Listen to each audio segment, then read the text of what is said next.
জীবন মরণ কবর হাসর দোজখ জান্নাতে, জীবন মরণ কবর হাসর দোজখ জান্নাতে। আমি সব কিছু বর্ণনা করব মোর গজলেতে, আমি সব কিছু বর্ণনা করব মোর গজলেতে। জীবন মরণ কবর হাসর দোজখ জান্নাতে, আমি সব কিছু বর্ণনা করব মোর গজলেতে, আমি সব কিছু বর্ণনা করব মোর গজলেতে। এ দুনিয়া চিড়িয়াখানা কত আরামায়েশ, পলকে হতে পারো লাশ হলে খোদার আদেশ। এ দুনিয়া চিড়িয়াখানা কত আরামায়েশ, পলকে হতে পারো লাশ হলে খোদার আদেশ। না টেলিফোন টেলিগ্রাম চিঠি দেবে না, কোনো সিলাই আজরাইল দেবে রুহের হানা। বৎকারের মরণ হয় কঠিন চাকান্দানিতে, বৎকারের মরণ হয় কঠিন চাকান্দানিতে। ইমানদার মরে শিশুর মতো মায়ের কোলে ঘুমাতে, ইমানদার মরে শিশুর মতো মায়ের কোলে ঘুমাতে। জীবন মরণ কবর হাসর দোজখ জান্নাতে, আমি সব কিছু বর্ণনা করব মোর গজলেতে, আমি সব কিছু বর্ণনা করব মোর গজলেতে। হলে মরণ করবে এলান মসজিদের মাইকে, দলে দলে আত্মীয় এসে মরা মুখ দেখে। হলে মরণ করবে এলান মসজিদের মাইকে, দলে দলে আত্মীয় এসে মরা মুখ দেখে। ভালো মন্দ যার পছন্দ বলে তারা যায়, বোবা হয়ে শুনি আমি বলার উপায় নাই। ধীরে ধীরে গোসল দাও যারা জীর্ণ দেহে, ধীরে ধীরে গোসল দাও যারা জীর্ণ দেহে। বড় যন্ত্রণা আঘাত লাগে মাইয়াতে, বড় যন্ত্রণা আঘাত লাগে মাইয়াতে। জীবন মরণ কবর হাসর দোজখ জান্নাতে, আমি সব কিছু বর্ণনা করব মোর গজলেতে, আমি সব কিছু বর্ণনা করব মোর গজলেতে। আমাদের মধ্যে যখন কেউ ইন্তেকাল হয়ে যায়, আমরা গ্রামবাসী সেই দিন আর বাইরে কাজ করতে যাই না, ইনকাম করতে যাই না। এক একজন এক একটি কাজে ব্যস্ত হয়। কেউ কাটে কবরের মাটি, কেউ কাটে ঝাড়ের বাঁশ, কেউ কাটে, কেউ আবার লাশকে গোসল দেওয়ার কাজে ব্যস্ত হয়। কেউ বা আবার ছুটে চলে যায় মসজিদে খাটিয়াটা কাঁধে করে আনার জন্য, কেউ বা আবার মুয়াজ্জিনের কাছে চলে যায়, হুজুর একটু বলে দেন আমার অমুক ইন্তেকাল হয়ে গেল, অমুক সময়ে তার দাফন হবে অর্থাৎ জানাজা হবে, একটু আপনি মাইকে বলে দেন। কেউ বা আবার মেয়েরা সেই মাইয়াতের পাশে বসে উচ্চ স্বরে কান্নাকাটি করতে থাকে। ওই রুহু তখন বলতে থাকে, ওহে আমার কলিজার টুকরা সন্তান সন্ততি, আজ দেখো আমি কিছুই নিয়ে যেতে পারলাম না, খালি হাত, এত বাড়ি গাড়ি টাকা ধন সম্পত্তি সবকিছু রেখে আমি খালি হাতে চলে যাচ্ছি। তবে আমার মাথার কাছে কেঁদো না, আমার ইন্তেকালটা হয়েছে।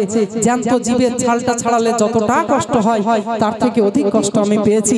কারণ সারাটা জীবন শুধু গোনা আর গোনা, শুধু ভাবতাম আর কদিন পরে নামাজ পড়বো, আর কদিন পরে ইবাদত করব, আর গোনা করব না, এবার তওবা করব। এই রকম করতে করতেই আমার ইন্তেকাল হয়ে গেল। আজ তোমরা আমার মাথার কাছে কাঁদছো, আমার আরো কষ্ট হচ্ছে রুহে। এক কাজ করো, ছুটে যাও মসজিদে যারা তালিবুল ইলম আছে তাদেরকে ডেকে নাও, আনো, তাদেরকে পবিত্র কোরআন শরীফ তেলাওয়াত করতে বলো। এইভাবে আমরা জানাজা নামাজ আদায় করে কাঁধে করে নিয়ে চলে যাই। ওই মাইয়া ওই রুহু তখন ভাবতে থাকে, এতগুলো মানুষ আমার সাথে যাচ্ছে কবরে, সবাই আমার সাথে কবরে থাকবে, কিন্তু দেখা যায় আমরা দুইজনই কবরে নামি। ওই রুহু তখন ভাবে, এতগুলো মানুষ এসেছে তাই কি ওই দুটি মানুষ আমাকে অত্যন্ত ভালোবাসে, তারা আমার কবরেই থাকবে, তা না হলে তারা কবরে নামতো না। এখন আমরা লাশটা রেখে উঠে আমরা চলে আসি।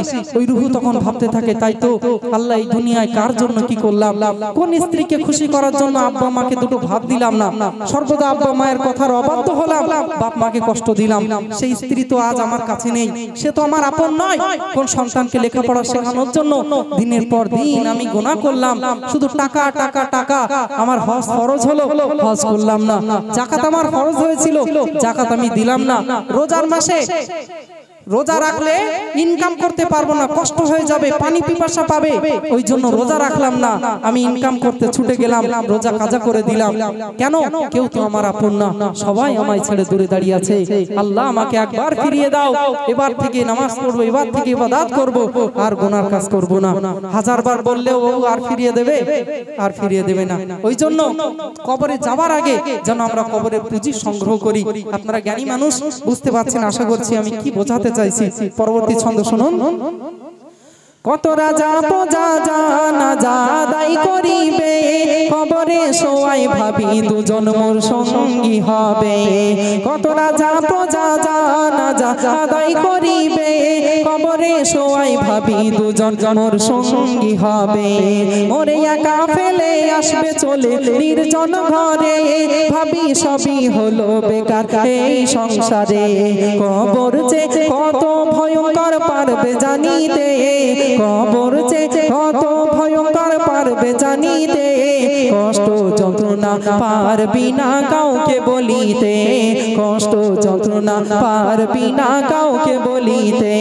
জীবন মরণ কবর হাসর দোজখ জান্নাতে, আমি সব কিছু বর্ণনা করব মোর গজলেতে, আমি সব কিছু বর্ণনা করব মোর গজলেতে।